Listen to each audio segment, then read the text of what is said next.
আমাদের নিয়ে সরকারে তো আলম খোদার দুয়ারে সেজদাগত অবস্থায় থাকবেন।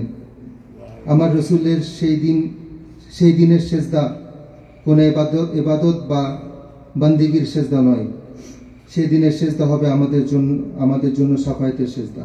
সুবহানাল্লাহ, নারে তাকবীর, আল্লাহু আকবার, নারে রিসালাত, ইয়া রাসূলুল্লাহ, শাহিন শাহি মদিনা জিন্দাবাদ, বলবেন ইয়া আল্লাহ দরবার শরীফ জিন্দাবাদ, জিন্দাবাদ। আরেকভাবে লেনাদেনা হয়, ধরেন দোকানদারের ঘরওয়ালি বা অর্ধাঙ্গিনী দোকান থেকে কিছু নিতে আসছে যে আমার এই সামান লাগবে।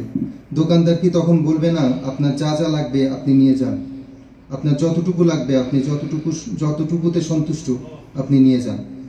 বিলা তাসবিহ বিলা তামসিল, আমার খোদা আমার রসুলকে ফিক্স করে দেননি যে আমি এতটুকু দিব বা এভাবে দিব, এর থেকে বেশি দিব না। মুতলাকান বলে দিলেন ওয়ালা সাওফা ইউতিকা রাব্বুকা ফাতারদা, এ হাবিব আমি আপনাকে এত দিব যে আপনি সন্তুষ্ট হবেন। তাই এখন আর খোদার নজর এমন বা সংখ্যার দিকে নয়, আমার রসুলের সন্তুষ্টির দিকে। মুহতারাম হাজিরিন, আসেন আমরা এখন একটু আলামে খেয়ালে আমাদের মুস্তাকবিল বা ভবিষ্যতের দিকে দেখি। হাসরের ময়দানে এখন আমরা কবরের অন্ধকারের খেয়াল রাখি না। আজকে আমরা শরাব পান করে, যে শরাব আমার মৌলানা সাহেব বলেছেন সেই শরাব না, দুনিয়াবি শরাবের কথা বলতেছি, যে হারাম, যে জিনিসটি আমাদের জন্য হারাম। আজকে আমরা শরাব পান করতে ভয় করি না। যে দুইটি হাত দিয়ে মা বোনদের ইজ্জত রক্ষা করার কথা ছিল, সে হাত দিয়ে আমরা ইজ্জতের উপর আঘাত আনি। আমরা আমাদের অভ্যাসকে খারাপ নেশার দিকে ঢেলে দিয়েছি, তবে আমাদের অভ্যাসকে খোদা তাআলার তওবা কামনার দিকে আগায় নিই। আমরা আমাদের রাতের একাকিত্বকে খারাপ দৃশ্য দেখতে ব্যস্ত রাখি, তবে আমাদের কপালকে তাহাজ্জুদের সেজদার মধ্যে পাই না। আমরা আমাদের নিঃশ্বাসে নিঃশ্বাসে দুনিয়ার দৌলতের ঘ্রান্ত নিতে থাকলাম, তবে ওলি আল্লাহর গোলামিতে আমরা খরচ করতে কৃপণতা দেখাই। আমরা মিথ্যা, বেঈমানি ও খারাপ কাজে লিপ্ত থাকার মতো এত গুনাহ করে যাচ্ছি, আমাদের অনুভূতি হয় না। তবে হাসরের ময়দানে যখন এই গুনার বোঝা নিয়ে বার ইলাহির সামনে আমরা দাঁড়াবো, তখন আমাদের হাত সাক্ষী দিবে আমরা পাপী, আমাদের জুবান বলবে আমরা গুনাহগার, আমাদের চোখ বলবে আমরা খাতাকার। তখন আমাদের কি দশা হবে? সেদিন আল্লাহ রাব্বুল আলামিন হাকিমের সূরাতে জালালিয়াতের হালে থাকবেন। তখন আমরা ওনার সামনে আমাদের পাপের বোঝা নিয়ে দাঁড়াবো কিভাবে?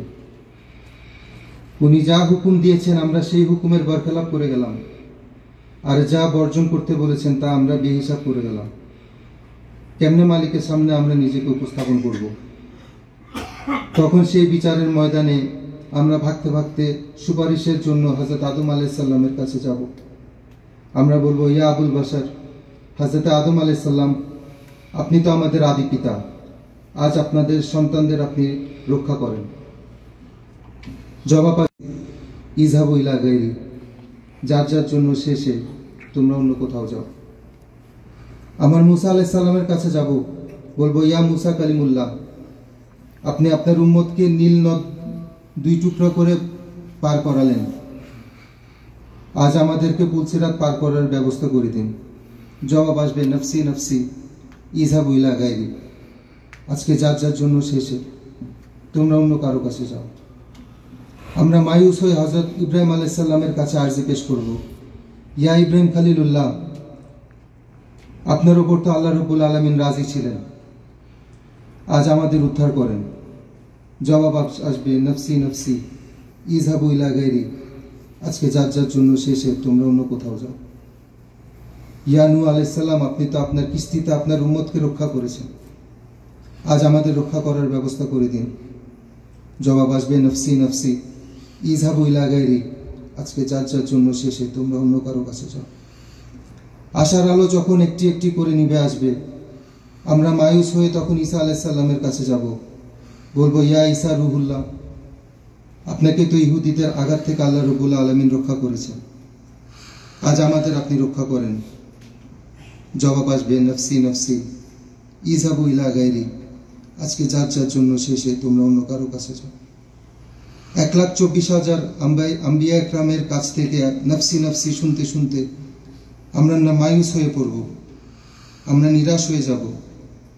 আশার বাতি একটার পর একটা নিভে আসবে, মাথার উপর পাপের বোঝা ভার হয়ে আসবে। আমরা সমস্ত গুনাহগার নফসি নফসি শুনতে শুনতে হতাশ হয়ে পড়ব।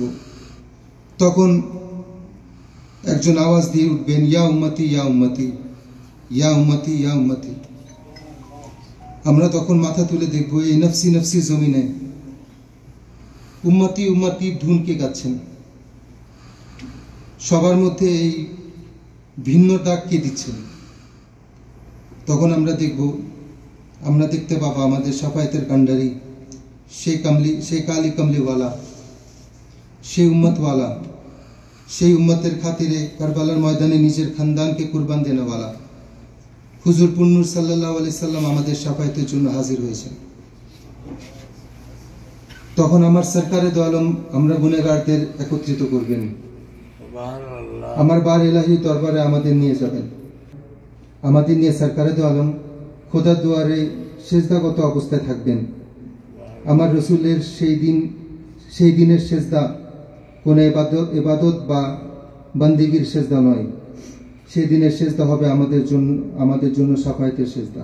সুবহানাল্লাহ, নারে তাকবীর, আল্লাহু আকবার, নারে সালাত, ইয়া রাসূল, শাহিন শাহি মদিনা জিন্দাবাদ, বলবেন ইয়া আল্লাহ দরবার শরীফ জিন্দাবাদ, বলবেন ইয়া বার ইলাহি আমার এই উম্মত গুনাহগার সহি তবে গাদ্দার নন। ইয়া বার ইলাহি আপনি আমাকে ওয়াদা করেছেন, ওয়ালা সাউফা ইউতিকা রাব্বুকা ফাতারদা, আপনি আমাকে ওয়াদা করেছেন যে আপনি আমাকে এত দিবেন যে আমি রাজি হয়ে যাব। আমার রসুল আমরা গুনাহগার উম্মতের জন্য তখন অশ্রু ঝরাবেন।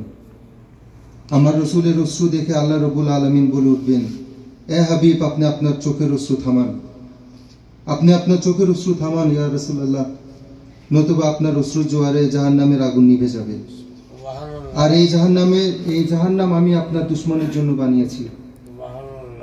বলুন আপনি কি চান, কিভাবে আমি আপনাকে সন্তুষ্ট করতে পারি। আজকে এই হাসরের ময়দান আমি আপনার জন্য সাজিয়েছি। তখন আমার নবী বলবেন, ইয়া মালিক আমার গুনাহগার উম্মতদের আপনি ক্ষমা করুন, তাদের বকশিশ করুন। আল্লাহ রাব্বুল আলামিন তখন ওনার হাবিবের সন্তুষ্টির জন্য কিছু উম্মতকে বকশিশ করবেন। জিজ্ঞাসা করবেন, এ হাবিব আপনি এতটুকুতে কি সন্তুষ্ট নন? আরো 1000 উম্মতকে আমি বকশিশ করলাম, তাও আপনি কি এতটুকুতে সন্তুষ্ট নন? যান আরো লাখ উম্মতকে আমি বকশিশ করলাম। এ হাবিব আপনি এখনো সন্তুষ্ট হননি, তাহলে আরো কোটি উম্মতকে আমি বকশিশ করলাম। হে আমার মেহবুব আপনি তাও সন্তুষ্ট হননি, যান আমি আপনার সমস্ত গুনাহগার উম্মতকে বকশিশ করে দিলাম। আজকে আমি খোদা দেখব না যে জান্নাতে কত গুনাহগার প্রবেশ করেছেন, আমি দেখব এ হাবিব আপনি কতটুকুতে সন্তুষ্ট, আপনি কতটুকুতে রাজি। ওয়ালা সাউফা ইউতিকা রাব্বুকা ফাতারদা।